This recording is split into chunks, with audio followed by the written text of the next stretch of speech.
Hi, my name is called Beer, and let's start with Tales of Iron, Whiskers of Winter.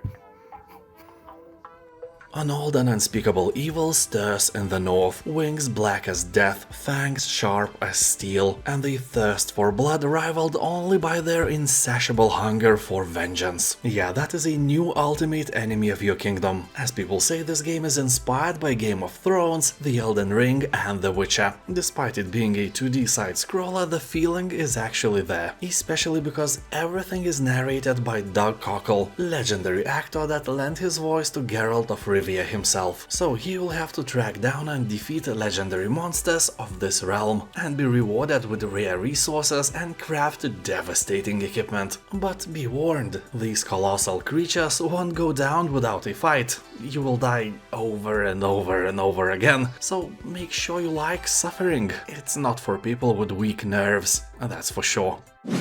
Worshippers of Cthulhu. Have you already sacrificed a goat for our Lord Cthulhu this morning? Wait, what do you mean by no? Shame on you, infidel! Anyway, I tried the game already and I can without a doubt say that this is an interesting city builder, where you will have to decide the fate of your followers, perform eldritch rituals and master the art of city planning, in a world where the line between sanity and madness blurs. Here you are not a harbinger of destruction, but a herald of cosmic rebirth. Your purpose is not to sow chaos, but to embrace the inevitable evolution that awaits us all. You know, at first our Lord will turn us into a fish people or something. You know, something great, maybe even into squid people, because humanity is insignificant, pitiful in its smallness and filled with weaklings. Just look at the mirror. I'm joking. Come on, please subscribe. Do it now. So our presence is only a fleeting whisper in the cosmic winds, and only by awakening Cthulhu we can transcend our feeble existence. Anyway, here you will lead the cult where your decisions shape the destiny of each follower. You will decide whether they toil, conquer, or devote their lives to dark rituals. Manage usual day-to-day intricacies of cult affairs, from proclaiming dogmas to announcing celebrations and engaging with devoted servants. All these efforts converge toward a singular goal: awakening your god. That is a great idea, no doubt. What's the worst that could happen? Oh, shut up. Siege survival. Gloria Victis.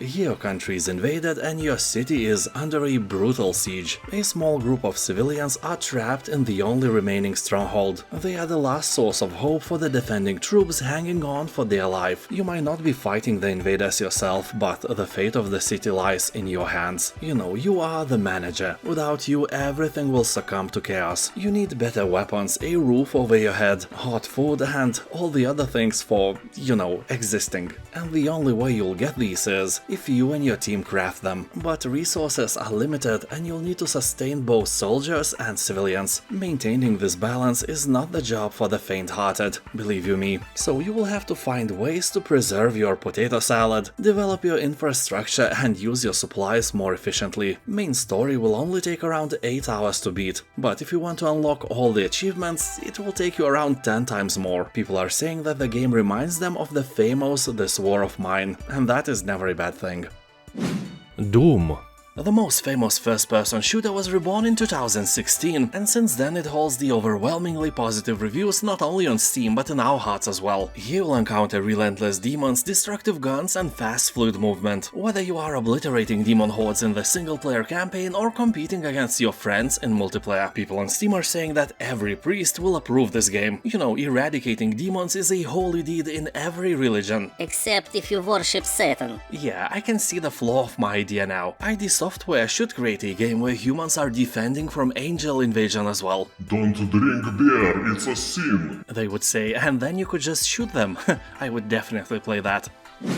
Mass Effect Legendary Edition. This is an awesome game. Well, 3 remastered games in one remade with shiny new graphics and details. Although I must admit that the graphics of the first part are still morally old. So the more you play, the more beautiful the game gets. So don't expect miracles, these are all the games with not so fancy overhaul as Crysis franchise. First Mass Effect was released in 2007, so really long time ago. Anyway, if you like science fiction space operas, Mass Effect is one of the best there is. It has a great plot, many twisted turns of events, mysteries on every corner, giant robots, giant spaceships and giant space stations. Everything is giant here. It's also full of great characters as well, and it has about 90% of positive reviews on Steam. By buying Legendary Edition, you will get all 3 remastered Mass Effect games with all the DLCs and other stuff included and remade in one huge game.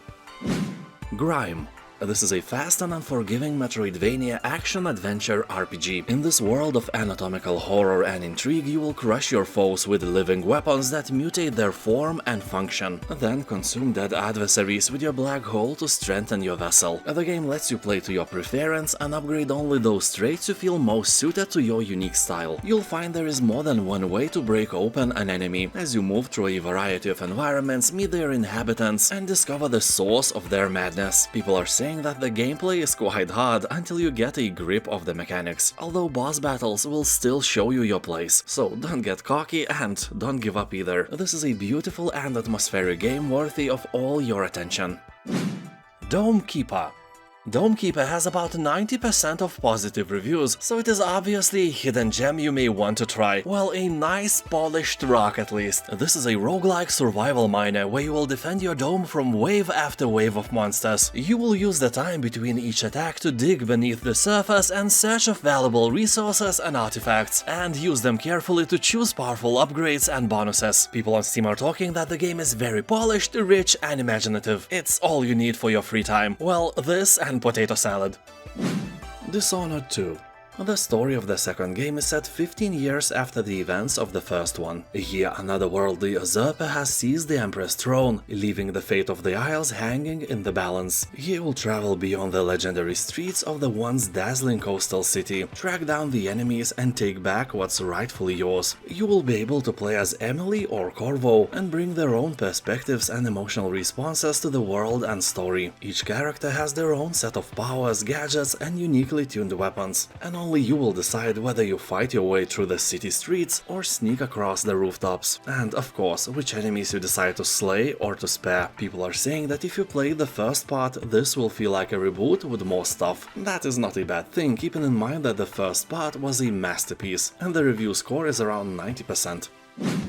Mutazione, or however it is pronounced, a delightfully quirky indie game. Here you play as Kai, who has traveled to the mysterious town of Mutazione to care for her sick grandfather. Because, you know, like in every game, you want him to leave that workshop for you, right? So, you want him dead as soon as possible. I'm kidding, of course, and my humor is dark, but this game is obviously for more mature players. Also, this is a very short game. You'll complete it in just a few hours. But during your time with the game, you'll speak to the town's bizarre yet delightful creatures, explore the surrounding areas, and even grow some crops.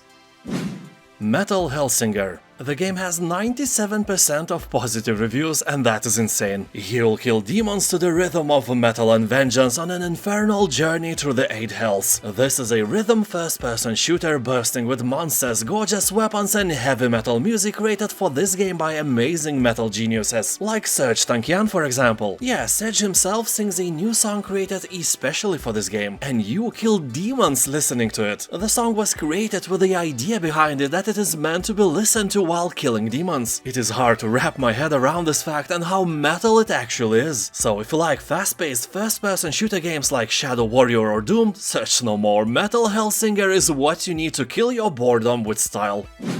Mutant Year Zero: Road to Eden. This is a tactical game that combines the turn-based combat of XCOM with real-time stealth and exploration of post-human world reclaimed by nature. And mutants. And by saying mutants, I don't mean human mutants. Those are all gone. Now smart animals rule the world.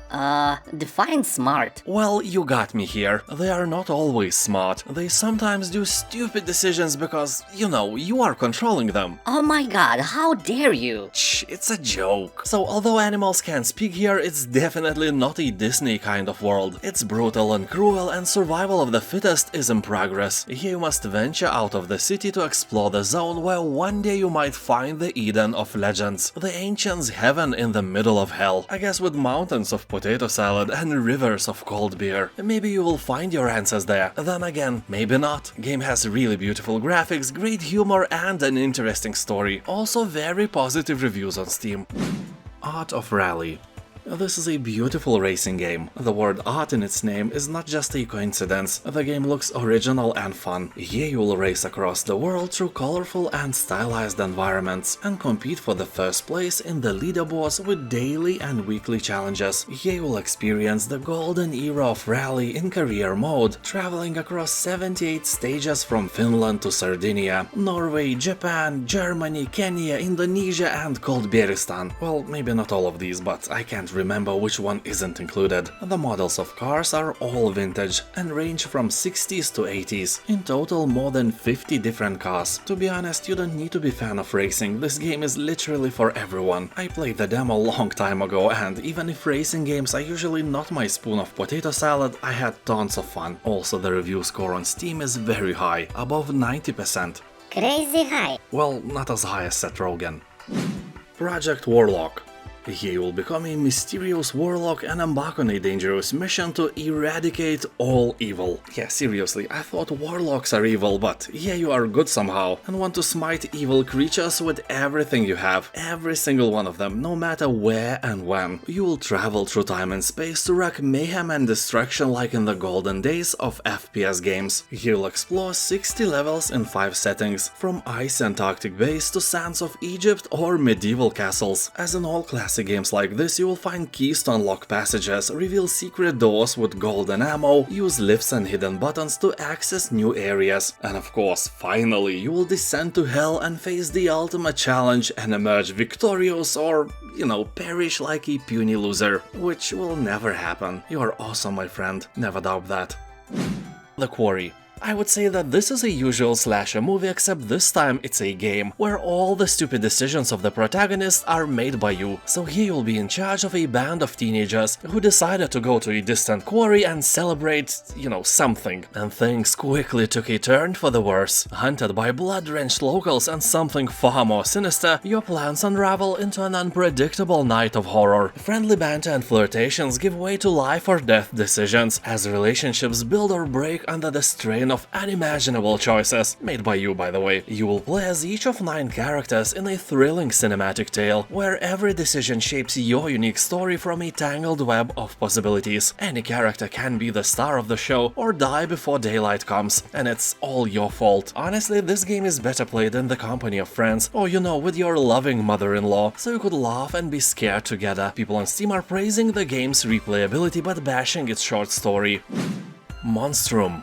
This game was one of the most entertaining things I ever played. It is a really scary experience, but also really fun. You'll have to escape the ship of horrors by doing some tasks, like finding parts for the helicopter or building a raft. And these parts are all over this massive ship, so you will have to travel huge distances in order to collect them all. Fun part is that you are not alone. Somewhere in this ship lurks a terrible monster, so you get the point. This game is best enjoyed with friends, but I don't have co-op mode or anything like that in mind. Monstrum is a single-player experience. Just take turns trying to escape the ship. I guarantee that this game may become the pinnacle of your evening with buddies. Honestly, I never laughed so much playing horror games with my friends. DORAEMON Story of Seasons. You will create bonds with town residents, and while doing so you will enjoy the heartwarming interactions through each character and the part they play in the story. Building a farm, raising horses and cattle like in other games isn't the only thing to do. You will explore the town, go on adventures, catch bugs and much more. The game is a proud owner of very positive reviews on Steam, so it's a huge possibility that you will also like it. Just wait for a sale or something, because it's very expensive. There's also a second part named Friends of the Great Kingdom, which in general is offering more of the same, so if you like the first part, the second one is a no-brainer. The Darkside Detective. Here you'll have to tune your sixth sense and join the Darkside division to investigate supernatural, bizarre and dangerous cases of spooky Twin Lakes town. Flesh-hungry tentacles, creepy cultists, demons and occasional missing sock are no match for the Darkside Detective, which is you, and the game promises to have at least 3 jokes, and I can promise that there are way more, at least 4. You know, the game is made using cutting-edge, new generation pixels that look the same same as usual pixels and, along with the game, if you buy it, will handle you one free curse removal. So if you are cursed, just buy this game and the curse will fade. Works up to 7 generations. Anyway, you will find 9 paranormal, supernatural, bite-sized micro cases to investigate around the town. Will you crack them or will they suck your IQ to the limits? It's up to you and your IQ, if you have any. Suggested amount is to have it a bit above room temperature. Game has above 90% positive reviews, although few dudes are complaining that the game likes to crash at the worst moments. So save the game as often as you can, or you know, live by the rule. Brave, do not save. And risk your time like a boss. 9 Parchments. This is a cooperative action RPG game of magical mayhem from the creators of the Trine series. Here, runaway apprentice wizards seize the opportunity to complete their spellbooks by going after the lost 9 parchments. Super powerful spells meant to be wielded by the most powerful mages. So as these newbies rapidly acquire powerful new spells without learning proper safety measures, it's natural that their hasty progress results in plenty of deadly accidents. 9 parchments combines real-time spell shooting action with usual RPG elements. Here you level up your character and collect magical loot, filling your wardrobe with zillions of wizard hats and powerful staves. People on Steam are saying that this is a super entertaining game to play with your friends. Doesn't matter imaginary or real ones. Although keep in mind that if you play with imaginary friends, you will need another pair of non-imaginary hands. Why must everything be so complicated? I don't get it. UBOAT. This is a simulator of a submarine from the Second World War era, yet it is different from other more action-oriented games. UBOAT is a survival sandbox with crew management mechanics, while its primary theme is life of German sailors. The boat is their home, but it can become their grave at any time. The game is influenced by Fallout Shelter, XCOM and also the movie Das Boot. They even use the same decals for the submarine as seen in the movie. So you'll have to control the crew in order to control your boat. You will look after their mental and physical health, make sure the sailors won't become angry or tired. If their spirit is low, there is a chance of whining, bad morale and even a skirmish. So as real Germans back then would say, yeah, so take care of them and make Hitler proud, ja, by sinking those ships of capitalist America, ja, Bier mit Sauerkraut, ja, wunderbar. Dead Island Definitive Edition. The same developers who made Dying Light created this zombie-infested game as well, and this zombie apocalypse is more beautiful than ever. You will be running from and killing undead in the beautiful tropical island, a wonderful paradise on Earth, and this contrast is really great. Exploring this island is really fun, from the zombie-infested deserted city to secluded beaches and vast highlands. Roam around in order to discover the story behind the zombie outbreak. You can also play in a story-based 4-player co-op mode. Also, have you noticed that this game actually calls zombies zombies? Not walkers, roamers, crazed ones, biters, freakers and so on, but actual zombies, and they have my respect for not trying to invent the bicycle again. Zombies are zombies. But what if they are fast and smart? Then they are fast, smart zombies. Period. Anyway, in Dead Island Definitive Edition you will get the main game and all the DLCs as well. Also graphics are in HD and so on, and the price is more than great. And now thank you for watching, have a nice day and I'll see you next time. Bye.